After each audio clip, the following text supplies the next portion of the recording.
Hello everybody, welcome back to the Mana Cave. My name is Ed. My name's Travis. And today we are kicking off the second phase of the Planeswalker Deck Showdown. There's going to be a graphic that's going to be appearing on the screen that's going to show you the previous matchups we've done as far as the first half of this Planeswalker Deck Showdown season goes. This is going to be kicking off the M19 Planeswalker decks. The decks that basically screwed up the entire tournament for us because they came out with 5 instead of the 2 that I was expecting. So it was a lot and an odd number. So yes. Double whammy. Yeah, it was great. It was great. They do seem interesting, some of these decks. Some of them I'm not crazy about. We're starting off with 2 of the stronger ones in M19. I would agree. I thought that the only matchup that either of these decks had where it would be a decent fight would be against each other. So I don't play black very often, but I have dabbled. So black arts? Yeah. Yes. You're playing red, which is well within your element. Yeah, yeah. And your clothing. Yeah. So it was not at all planned. Yeah. So yeah, this is the Liliana deck. Mono black. That was another thing as well too. The reason why there were 5 decks is because they came out with monocolored decks. So which I think actually is really good for beginners. And that's M19's whole shtick is for getting new people in. New players and of the sort. Yeah, that's like we've mentioned this with the Planeswalker decks before. We think they're good for beginners, to a certain extent. But with M19, they really geared these towards double down on that. Exactly. For beginners. Yeah. I mean, to the extent where they even changed the tutor cards in these decks because they didn't want to have shuffle mechanics being a major part of. Apparently, that's one of the things I heard. I do like this version of the tutor cards. You get a chance of getting something that you can actually do something with. Yeah, but we talked about this before off camera, where it does sort of miss something with the Planeswalker deck when it's not looking specifically for the Planeswalker, and it doesn't give you the chance of getting your Planeswalker out from your graveyard if you only had a chance to bring it out once. That has definitely come up once or twice. Yeah, it's always been nice because it's sort of compensated for the fact that they only put 1 Planeswalker in the deck. And if you draw that card later, you get a double whammy out of it because, again, you can still get your Planeswalker. It's not like, oh, I got this good card that has a better ability that's useless. Yeah. No, it's still viable because you can still pop your Planeswalker. And nothing has been in any of these decks to exile Planeswalker, so you have a chance of getting out of the graveyard. Yeah. One of the things I should mention is that right now, since it's going to be Liliana versus Sarkhan. Is that how you say it? It's Sarkhan. It's Sarkhan or Sarkhan, which I'm not sure. You guys can let us know if anyone out there knows. The next matchup is going to be Ajani versus Vivian, and then that leaves Tezzeret basically being the odd Planeswalker out. Crying in the corner. Now, exactly. So I'm hoping the next set has 2 Planeswalkers, and that will finish off this second half of the Planeswalker Deck Showdown for Season 2. But I would not put money on that. Yeah? I really hope they're doing a 3, going back to 3 set. I think for the Guilds of Ravnica, I think. Are they? They have a lot of big plans for the Ravnica, the return to Ravnica. Okay. That's not what it's called. But they seem to have a lot of big plans for it. If they come out with 3 Planeswalker decks, that'd be absolutely perfect. I'm assuming it's going to be 2. Hopefully it's not going to be an odd number other than 3. But what I was thinking of is that the 2 Planeswalker decks, which I hope come out from that, are sort of going to complete this half of the Planeswalker deck showdown. Once again, there'll be a graphic showing you the second half, the initial breakdown, how I see it. But that still leaves Tezzeret without an opponent. Dance partner? So what I was thinking, we sort of discussed this at the end of the Global Series match that you guys would have already seen. But if not, click the link above. Yeah. It'll appear magically on screen. So what we were thinking is that you guys letting us know which of the past Planeswalkers from the first season, and I'll include another graphic showing you which are basically available for this sort of selection, that lost, that sort of got kicked out in the first round. So you can choose any of those as sort of a wild card spot. They get a redemption chance to face off against Tezzeret, which I consider, just from looking at it, the weakest of all these. So if any of those past losing decks are going to have a shot at winning, it's going to probably be against the Tezzeret deck. So that's something where it's nothing going to be super formal. Just leave comments in the comment section. If there seems to be one that's overwhelming, or if there seems to be a couple that's close, maybe I'll do like an actual poll. Comments of this video? On this video, also I'm going to ask the same thing on the Ajani Vivian video as well too, to come up with an opponent for Tezzeret. As well too, if you want to do a write-in candidate, we're open to it. you know. But yeah, just we need some deck, some sort of Planeswalker style deck. Some non-Bolasy Planeswalker. Yes.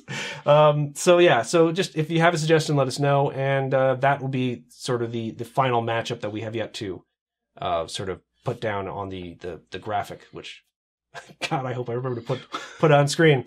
So I think that's all the talking we need to do now. Yeah. Now we can get to the playing part. Now, we determined our opening hands, as we do here on the Mana Cave. We both have starting off with 7 cards, so no scrying. Yeah. No deficiencies there. Now, we haven't rolled to see who goes first. We have not. So I'm going to roll 2 black dice. I'm going to roll 2 red, just, you know. There we go. Cause. Beat 3, which is going to be real tough, I'm sure. 7. Okay. Yahtzee. So you're going to play first. So you're going to show your hand first. Okay. And do you have any suggestions for how I should show my hand? Just so there's in the I don't know what I'm doing wrong. You wrong. guys can't see it, but we have like the monitor up above here. So just so it's like in the center, not so far over that I don't think I'm doing that, but I don't. I know. Sorry, I know I give you a hard time about that all the time. So I know that's a good hand, and I think that's a good showing of my hand. I'll go right over your head. Don't you dare! Don't you dare! Okay. So my cards are down. Okay. My head is down. I too think this is a pretty good opening hand. Not like probably the best, but it's still got a lot of promise. So there you guys go. Promise of mediocrity. Oh, got a weird grip on it right there. There we go. So yeah. So that's hopefully. I do think these 2 are the most powerful Planeswalker decks of the 5. So you can move Sarkhan right out of the battlefield there. Oh, he won't be gone for long. And you may proceed to play. And I'm guessing I know what your turn 1 play is going to be. I will not draw, but I'm playing a mountain. I'm tapping mountain for shock. No. Goblin Motivator, a card I'm super excited about. I have put one in my Krenko Goblin Commander deck. It's basically 1/1 for 1 that you can tap and target creature gains haste until the end of the turn. He himself does not have haste, so I'm not pinging at you for 1, but that's my Goblin Motivator story. Yeah, I think that's the only 1-drop creature in that deck, so I knew if you had a turn 1 play, that's what it was going to be. So, but I've seen him played a bit in Limited and such, and I was telling Ed too, it's nothing at first, but when you get to turn 3 or 4 and suddenly your 4-drop has haste. What I don't get is there actually are a bunch of creatures in this deck with haste. Yeah. So it's a little head scratcher, but there's some that don't, so that hopefully will... Yeah, there are some that don't have haste, and that's one of those creatures which on its own isn't going to do much, but like you said, turn 3, 4, all of a sudden those creatures... Yeah. Turn 3, turn 4, turn 5. It'll keep going until someone has to basically waste removal on it. And that's the other thing as well, too. Do you take out that creature, or do you take out the big threat that now has haste? So I love a creature that's innocuous, but puts somebody in that decision. Do I take that mediocre thing out, or do I save the bigger one? It's like a sleeper creature. So, my turn? Yeah. Okay. So I don't have as quick of a turn. I'm just going to play a swamp and pass to you. Quick as a turn with a giant explanation about why you like the card. Okay, I will play another mountain, and I will go to combat. Sounds good. I don't think you have a 1 black removal. No, I don't. Actually, wait a minute. What am I doing here? I'm going to do the smarter, as I just been talking about the card. I will actually tap for 2. Cast something. It's the, Ed's going to pronounce that. Vyashino Pyromancer. It's a Vyashino wizard. Apparently that's a creature type. Looks like a lizard. He's only 2/1. When he enters the battlefield, it does 2 damage to player or planeswalker.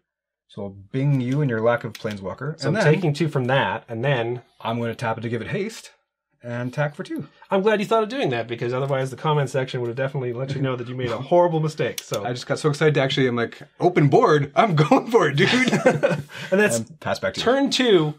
I'm down 4 health. Yeah, it's pretty nice. Pretty nice. And I got a board presence. You do have a board presence. I have a swamp. And I'm going to play, I too can cast things that make you feel the burn, or feel the pain, I guess I should say. Not the burn so much as the life loss. It is Tattered Mummy. When Tattered Mummy dies, each opponent loses 2 life. Oh, I thought it was when it enters the battlefield. That's when it dies. But it is a 2/1 which can block your, it is a 1/2. It's a 1/2, and it can block your 2/1 quite handily. So I'm going to now pass the turn to you. All right. I will untap. I will draw. Play a Mystery Mountain. I just drew it. It's not much of a mystery. Okay, so I'm tapped for 3. It's nothing great. It is Sarkhan's Whelp. It sounds like he's, swearing in some foreign language. It's Sarkhan Whelp came up here and flew over and attacked Ed.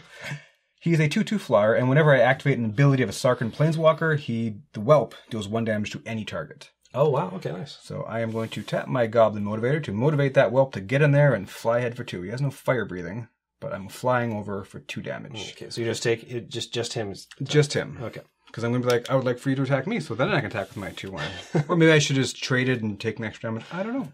So now I'm down to 14. I might have bigger plans. My turn? I probably don't have bigger plans.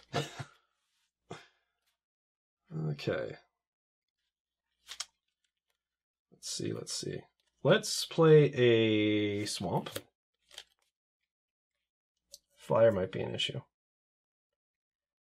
I'm going to tap for 3 and cast Arisen Gorgon. It is a 3/3 zombie Gorgon, and it has Death Touch as long as you control a Liliana Planeswalker. So both of us have our Planeswalker support cards. Yeah, exactly. So that's it for me. So now it's your turn, sir. 4. Play another Mystery Mountain. I'm hitting them land drops.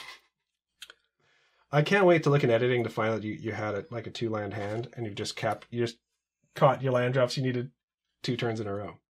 I'm sure that's not what has happened here, but yeah. Attack for 2 in the air. Okay, so I take 2. I'm down to 12. And then I'm just going to pass back to you. Oh, really? Okay, yeah. That's good to know. Good to know. Well, Shockland does 2 damage. So. I'm going to play another swamp. I need 1 damage on him.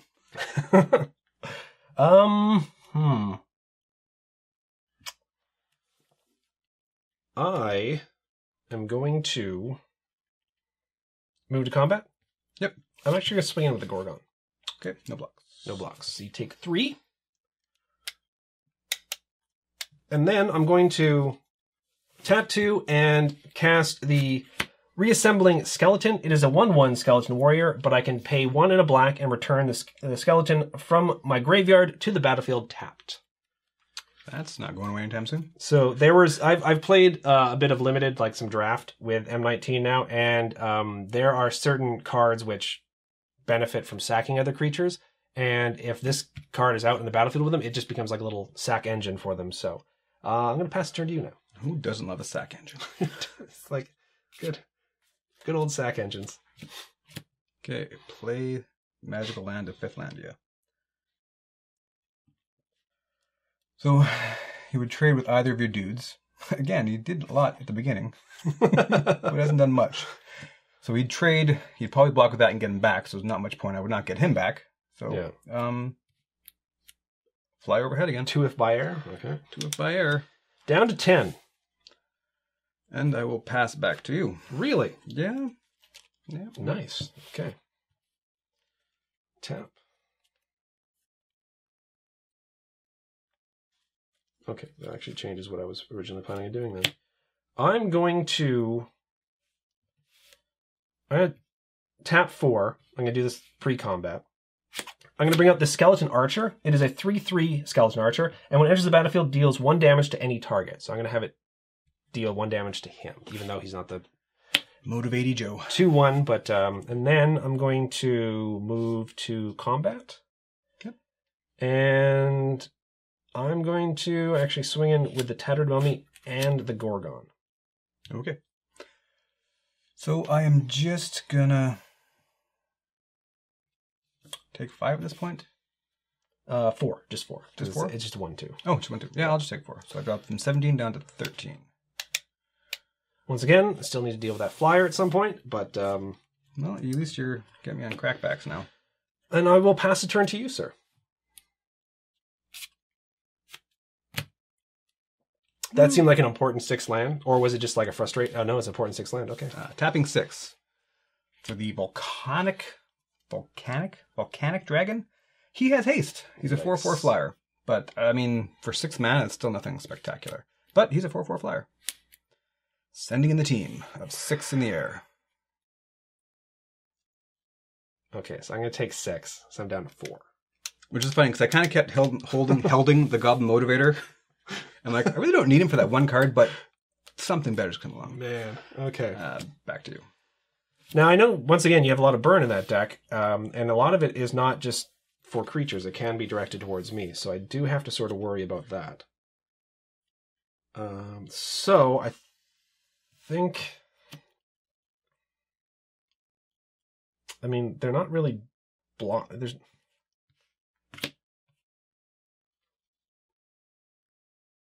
Like, they're not doing much as far as... At this point, they're holding off my 2/1, dude. Yeah. I do think... Okay, so I'm going to move to combat. Okay. I'm going to swing into my 2/3/3s. Okay. I declare...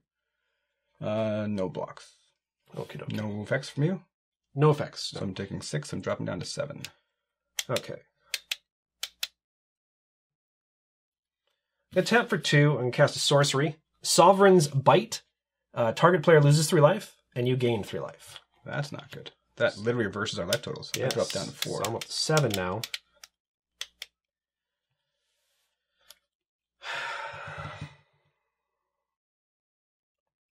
Pass the turn to you. Okay.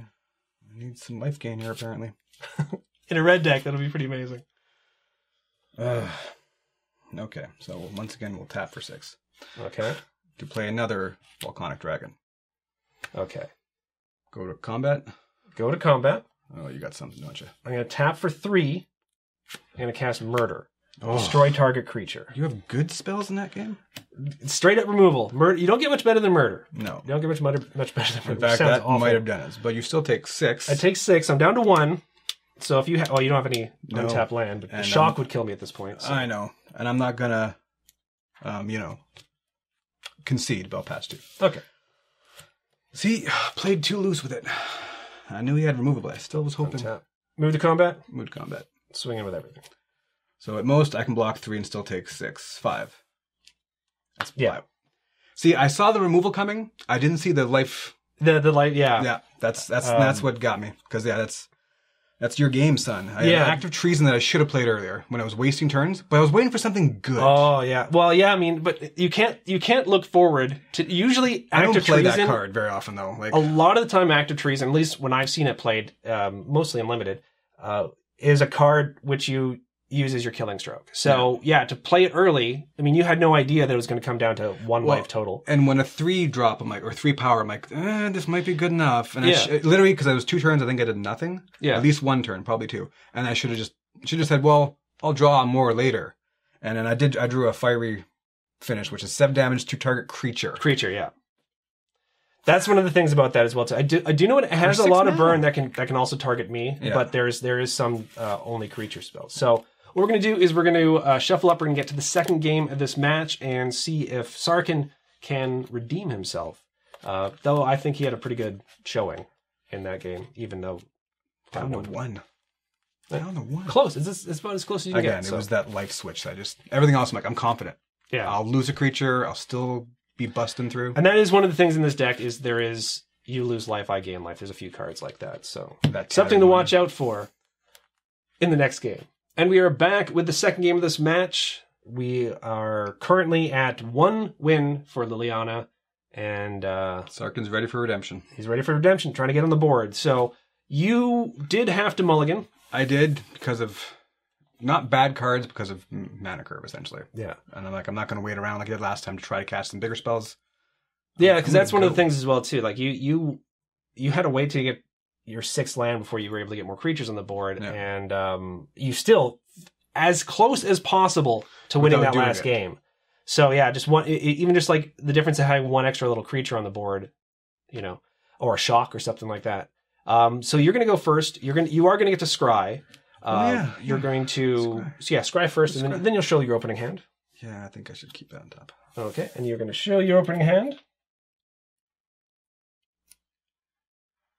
Okay, there's my opening hand. I like it. I would like it more with 1, 3 mana costed rare creature, if there is one of those in this deck. I don't think there is. Okay, so I like my little dragon whelp. He did work. I actually like this opening hand a bit better than my previous one. If I can hold the cards up, there we go. So there you guys go. That is the opening hand, and so it's I think it's just a little bit better. Not a whole lot, but a little bit better. So once again, you get to go first. I do get to go first, so I will just drop a mountain without a Goblin Motivator. Ooh, okay. Well, I can't remember. Yeah, this deck does have a 1-drop. I don't have it in my hand, so I'm just going to play a swamp and pass it back to you. It has the 2/2 zombie, which comes into play tapped, which I think is actually pretty good for a 1-drop. That's actually really good for 1-drop. And I've been playing Arena. You see a lot of that zombie in Arena. Oh, yeah? Yeah. I'm just going to pass to you. Oh, okay. Okay, so... You may want to reset. We both may want to reset. Oh, yeah, that's right. We are. I mean, the actual graphic would have been reset, but yeah. I don't want to start the game at 1. Okay. I'm going to play a swamp. And then I'm going to tap 2 and bring out the Walking Corpse. It is a 2/2 for 2 as opposed to a 2/2 for 1, which we talked about before. And it's just a zombie. So there you go. Okay. On your end step, I'm going to lightning strike your zombie. Okay. Maybe a waste on a 2/2, but... the undead die. The undead die. Because he doesn't come back, so I feel okay wasting it. Sorry. So that was... Yep. Yeah. And then it's your turn. Yeah. Wise decision. I think, because if I have... Not that I'm tipping my hand, but if I have nothing to block it with anytime soon... Yeah. 2 mana on turn 2 or 6 damage over 3 turns when I don't choose to zap it. I'll pass back to you. And that's the way you have to think about it as well, too. You're not just spending 3 damage to get rid of a 2/2. You're saving yourself how many attacks before you can start blocking. And yet how many mana if you choose not to use it then. That's Magic. It's a tough call. Do I burn out my mana earlier, or do I try to maximize each turn? I did play a swamp. I'm going to tap for 3, and I'm going to bring out the Sky March Bloodletter. It is a 2/2 vampire soldier with flying, and when it enters the battlefield, target opponent loses 1 life. That would be you, and I gain 1 life, so I'm at 21. That's the kind of thing I'm just not prepared for. And pass the turn to you. On your end step, I'm going to shock it. So 1 mana, shock does 2 damage to any targets. I thought you went through the burn, and I was like, okay, now I can bring out this flyer. It's going to be great. Right. But okay. Sorry. No. That's what that deck is supposed to do, right? I'm trying to... It's hard to get mad at the deck doing what it's supposed to do. So my turn, untap, draw. Yes, yeah. And that's almost like... I mean, it's not a blocker, but at the same time, it's... Well, flying blockers in this deck. Yeah, exactly. So it's... you're going to be mad, but I'm going to pass back to you. I feel like I'm playing blue with my red here. The red version of counterspells is basically burns. Yeah. Okay, so I'm going to play a swamp. And then I'm going to tap for 2 and bring out Tattered Mummy. Talked about before. 1/2, and when it dies, you lose 2 life. Tap for 2, Tattered Mummy. Talked about it before. When it dies, you lose 2 life. And I'm going to pass the turn to you. Now, end step. Shock. No. Strike away. No, I don't think so. Okay. I don't. No, I will not. Okay. My turn. Draw. Play a mountain. Tap for 5. Burning through my hand quick though. For the Demanding Dragon. So he's a 5/5 flyer. When he enters the battlefield, it deals 5 damage to target opponent unless that player sacrifices a creature. I really want to play him against an empty board. I really wanted to. But if you had just played only 1 zombie last turn, because it's going to do more damage to you dead than I think alive, I am going to sacrifice this. So then you will lose 2 life, and I will not take 5 damage. Do you gain that much life? No. Oh, okay. You just simply lose life. So I dropped to 17. But it's a 5/5 flyer with no haste, and that was my 5 mana that I took forever to get to. It's one of the few rare cards in the deck as well too. So yeah. Okay, so my turn. Back to you. I think he's going to get murdered. That's the difference between a 2 mana little lightning bolt and a 3 mana murder on a 5 cost. I'm going to play a swamp. I did play swamp, right? Yeah, I did. Yeah. I'm going to pass the turn to you. Nothing to give anything hexproof in this deck? Why? Now, the last time you got near 6 mana is when your deck really started to take off. So, ooh. Why would it do that? No, I thought you were going to tap up. Oh, I thought you were tapping all 5 again. I will go to combat and swing it, and I'm going to murder. Yeah, so see, it's the old 5 versus the old 3 mana cost as well. Yeah, he would have done that anyway. Geez, I'm just going to pass to you. Oh, okay. Yeah, well, read this card and wonder why. Okay, I'm going to play another Swamp. Move to combat. Sure. Swing in for 1. I'm losing big time. Drop to 16. Okay, and then I'm going to tap for 3 and cast the Arisen Gorgon again. So 3/3. If Liliana's on the board, it has Death Touch.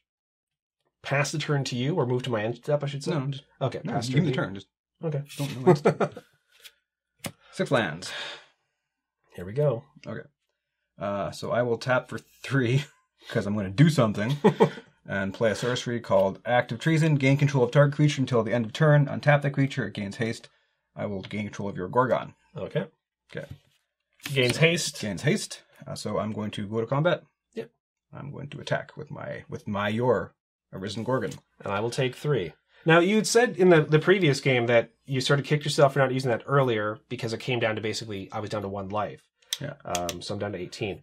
So, so that's, I'm assuming that's why you did it there, because you didn't want to have that happen again. Because I want to do this in my second main phase. Oh, okay. Tapping 1 for Thud.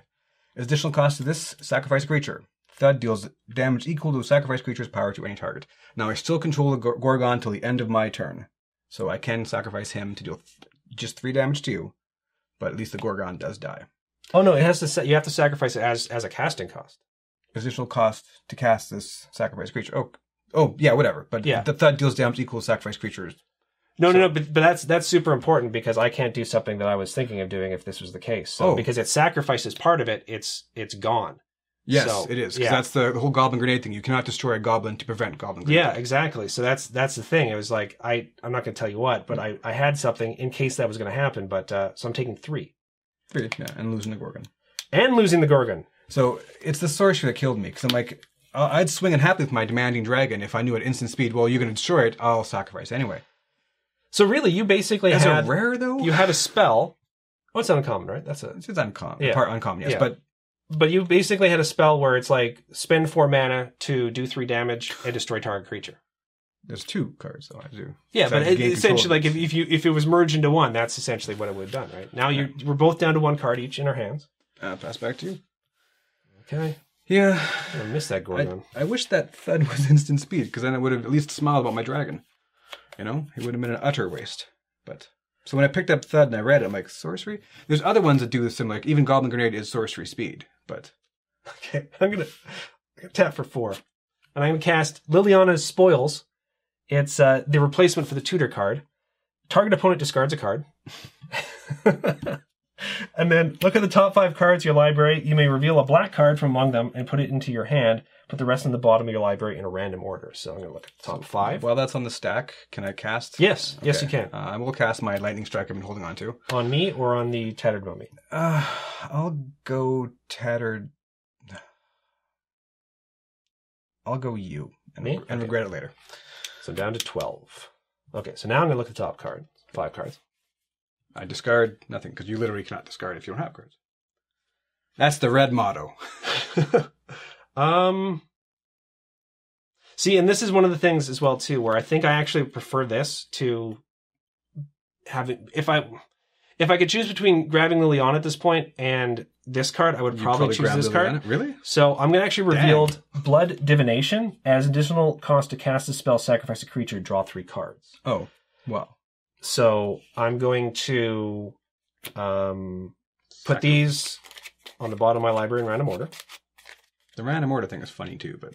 And then I'm going to put this in my hand. Now it costs 4, so I'm not going to be able to cast it because I only have 2 remaining mana. I am going to move to combat. Okay. And swing into my Tattered Mummy. I block nothing and ping down to 15. And I'm going to pass the turn to you. Come on, 4/4 flyer with haste. For 6 mana. You're something. Why? Alright. For 5, I will cast the Spark Tongue Dragon. Ooh. When it enters the battlefield, you may pay an additional 3. If you do, it deals 3 damage to any target. Yeah, I got 8 mana for a 3/3 and a Lightning Bolt. I know it's common, but... 5 mana for a 3/3 flyer that if you have 3 more... Yeah, it's costly. I mean, like you said, though, it is common, right? It's not like they're trying to pass it off as a rare or anything like that. So that's he does not have haste, so I pass back to you, and I just some more of these cards. Okay. I mean, it is a 3/3 flyer, but what could it be? 1 mana to deal, let's say, 2 damage. That to me seems a little bit fairer. 1 mana to deal 2 damage to target creature, even to limit the player, or just player or creature. Yeah. 3 to make an 8. It's just ridiculous. You're really unhappy with that card. I am. I saw 5 mana cost. I'm like, hey now. It's not a mountain. It's got flying, right? So we'll be able to block it anyways. I'm going to move to combat. Yeah. Okay, I'm going to swing in with my Tattered Mummy. I dropped down to 14. Okay, and now I'm going to... Deck. I'm going to pay 4 and cast Blood Divination. Additional cost to cast a spell, sacrifice a creature. So when this dies, you lose 2 life. And then I draw 3 cards. I would say things are even now at 12, but you have 5 cards in hand. Not so much even. I'm then going to play a swamp, because I didn't get to play a land that turn. And I'm going to tap for 3 and cast Skymarch Bloodletter. It is a 2/2 flyer. Enters the battlefield, you lose a life, I gain a life. So I'm up to 13. Once again, not even. And that goes into the graveyard, and I will now pass the turn to you. So the good thing is about having higher costed spells in red deck is you can get good top decks. Yes. The bad thing about having 26 lands in a deck is you can also get a mountain. Ting! Okay. Go to combat, attack with my 3/3 flyer. Now his ability, let me just double check, it is only enter the battlefield. It's only an ETB, yeah. So, so I will not use a mana sink on my ETB. Down to 10. Okay. Back to you, sir. Back to me. Alrighty. So, draw a card. Did they put flashback in any standard legal cards? I'm going to play a swamp. I'm going to move to combat. Yep. Swing in with a Skymarch. I dropped to 9. And then I'm going to tap for... Because it's just 2 power, right? Yeah, 2 power. I'm going to tap for 5 and bring out the Vampire Sovereign. It's a 3/4 flying vampire, and when it enters the battlefield, target opponent loses 3 life, and I gain 3 life. So ironically, that's what's really going to kill me in this thing. Is life gain, because any kind of burn against life gain. The swing, yeah. It's like, because that's a 6-point swing. It's not you just taking 3. It's and a 3/4 flyer. Yeah. How is that a 3/4 flyer that is a 6-point life swing that doesn't cost you any mana? It costs the exact same amount. It's an uncommon, though. Oh, okay. For a 6-point life swing beyond the 3/4. Oh, jeez. Yeah. It is unfair because they are basically costed the exact same, and this is way better. Yeah. It's not a dragon, though. Yeah, no, it's not. No, so. It's not a dragon. So I'm now going to pass the turn to you. All right. You're not nothing. You don't have haste, though. Tapping 3 for our friend from the first game, Sarkhan's Whelp. Okay. So whenever I activate an ability, he's not the one who does it. It's the battlefield of the Sarkhan Planeswalker deals 1 damage to any target. Okay. I have to play it smart and double block your flyer, or single block that one, double block next turn. Because they're both flyers, right? So at least this is the good matchup for it, because you're being able to the 4 toughness makes it not a good matchup for me at all. This Otherwise, I would straight up trade. Okay. Did pass back to you. Okay. I'm going to play another swamp, and then I'm looking at 5 on the crackback. I can take 5, so I'm going to move to combat. Yep. I'm going to swing in with the 2/2 flyer and the 3/4 flyer. Okay, so if I just eat the 2/2, I still take 3, which drops my total to 3, but you have so much stuff that can rob me from there. So if I double block, I, in theory, kill, but you could murder before combat damage, too. I'm going to single block the 2/2. Not blocking the 3/4. I'm just trying to work out some math in my head for a second. Sorry. No worries. I want to read your card to make sure it doesn't do anything when he dies. So this would do 3 to you. Okay. I'm going to pay 2 and cast Abnormal Endurance. Until the end of turn, target creature gets +2/+0 and gains whenever this creature dies, return to the battlefield tapped under its owner's control. I've always loved those cards in black. So I'm going to put that on him, so making him a 4/2. Yep. Damage goes through. You take 2. These trade. Take 3, sorry, yeah. These trade. This comes back into the battlefield, tapped. You lose 1 life, and I gain 1 life. That deck is not good, but it's not terrible. Well, you're in Hellbent. You're in top deck mode, so I'm just going to go ahead and play out the rest of my hand. So Arisen Gorgon 3/3. We've not encountered the Planeswalker, and this is one of the reasons why I sort of missed the tutor ones, because typically I think every single Planeswalker deck showdown we've done, the Planeswalkers have shown up at least once in our match. So we'll laugh if I get active treason. Nope. Oh man, I will block. You're So my turn. 8 mana though. Hey, look at that. Okay, so draw. I'll just go ahead and swing in. I won't use this. So move to combat? Yeah. Swing in with everything. Block there and still die. Okay. Like, die aplenty. I did have a removal spell, Lich's Caress, destroy target creature, you gain 3 life. But I figured that would be kind of like... That's not bad for 5. No, it's straight up destruction, right? Yeah, so... That was rough. That was not a good showing from this deck. Yet, I can't complain because I drew so much burn. I drew 2 lightning strikes. That was opening hand. And then on first draw was I kept a mountain on top so I could cast some stuff. Yeah. And then second after that was shock. So I was like, sweet. You know what I'm thinking as well, too, because people may want to see this. There would have, I think, probably, if I remembered, been a graphic showing up when I was talking about a possible opponent for Tezzeret from previous losing Planeswalkers in the first season. You know what? I'm gonna throw Sarkhan into the mix. Why? Give him another shot. Give him another shot. I think Sarkhan would utterly destroy Tezzeret as well too. So maybe that would be the wild card that you guys want to see back in there. Absolute truth. If you do not have removal, any of my dragons sticking around would have probably won. But removal is in any game, any color. It was a combination of the removal and the life gain swing, right? So.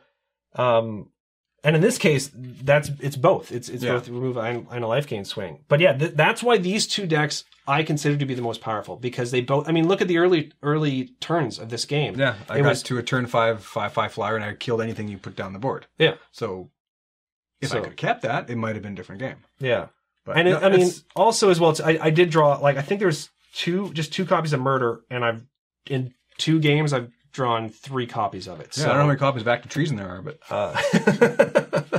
one too many. No. Active Treason isn't a bad card. I just prefer it on not on a stick, but with a secondary effect. Yeah, like there's a goblin where you can morph it in, and when you unmorph it, it steals a creature for a turn. So you have to spend mana over 2 turns to do it, but you get a creature when you're done. Yeah, kind of thing. So, but that is.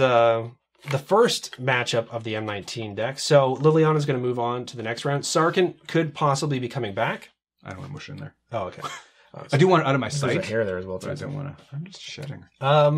So the next match that you guys are going to see, as far as the M19 decks go with the Planeswalker Deck Showdown, is going to be a Johnny, which is the deck I'm really looking forward to playing. I don't think it's the most powerful of these decks, but it's a deck I like the theme behind it. It's a white weenie style deck. Life gain to it too. There is a life gain sub theme. Gain life for each creature in the battlefield. So if you don't keep your area clean, and certain creatures benefit from life gain as well too. Yeah. So and then versus Vivian, which is pretty much a standard rampy stompy green deck, which is a deck you've played in the past. You've created decks similar to that in the past. Early. If you go back way back, that seemed to be one of the early sort of type. Yeah. That and the aggro-y red is a type of deck that you really like building back in the day. A couple of years ago. So yeah. Before we close this out, I always mention this. I wanted to mention it again as well too. I'm just going to move this aside just for a second. Sorry, I'll cram it in there. No, it's fine. For those of you who might be fans of Magic the Gathering style tokens, I have a Token of the Month club, which there are going to be new tokens produced each and every month exclusive to the channel. My friend and fellow artist Larda Souza is doing the line work. I do the colors on top of it. And so far, we've been able to produce several different types of tokens. And there were the Goblin tokens, followed by the Zombie tokens, the Spirit tokens. And I just received these, as of this recording, I just received these in the mail. They haven't even gone out to the club members yet. The Soldier tokens. I've also done sort of bonus tokens, these energy tokens. Now, this is the green regular style energy token, which people will be getting after, like, they've been with the club for a couple months, 2-3 months or something like that. You can get sort of a bonus token. These other two are sort of variants. These ones, the purple ones I created specifically for you, me, and Steve, who are the founding members of Brain Pulp. And then the red ones went to the founding members of the Token of the Month Club. So this is something I want to do as well, too, for people who've been with the club for a little while. Just throw in little bonuses here and there. It's not going to be every single month, but something like that is going to be done. As well, there's also, which I thought I had with me, but I don't, is the Command Zone card, which is sort of a companion that you can have, a companion card like postcard size card, which can go with a bit of commander play. It has something to keep track of commander damage and how many times your commander has hit the battlefield. So all of this, you get to select whether you want 1 to 10 tokens each month, and they'll get mailed right to your door. And like I said, it'll be a different token each month. The next token that's going to be coming out are going to be Saprolan tokens, and Laura has sent me the artwork for that, and it looks absolutely amazing. I'm super excited to show you guys those. They're very fun things to draw, the Saprolings. Not that anything else isn't, but in particular, people have really gotten kind of And Laura makes a meal out of these tokens. Like he gets into it. He's told me that he's really enjoyed drawing the tokens, and the life he breathes into these tokens is absolutely amazing. So if that's something you guys may be interested in, there'll be a link appearing to a video that will tell you more. There's also going to be a link in the description below, which will take you to I'm doing it through Patreon just because it's sort of easier right now on the back end. Now, if you've missed out on previous months and you do want to maybe play catch up with some of the tokens, just contact me, email me, or contact me through Patreon or any of the social media that I use, Twitter, Facebook, which I rarely use, but it's still there. It exists. And then we can probably figure out something out for you guys to get some of the past tokens as well, too. So anyways, that is my spiel. Thank you guys very much for watching the first of the M19 Planeswalker Deck Showdown videos. And we'll see you in the Johnny and Vivian video.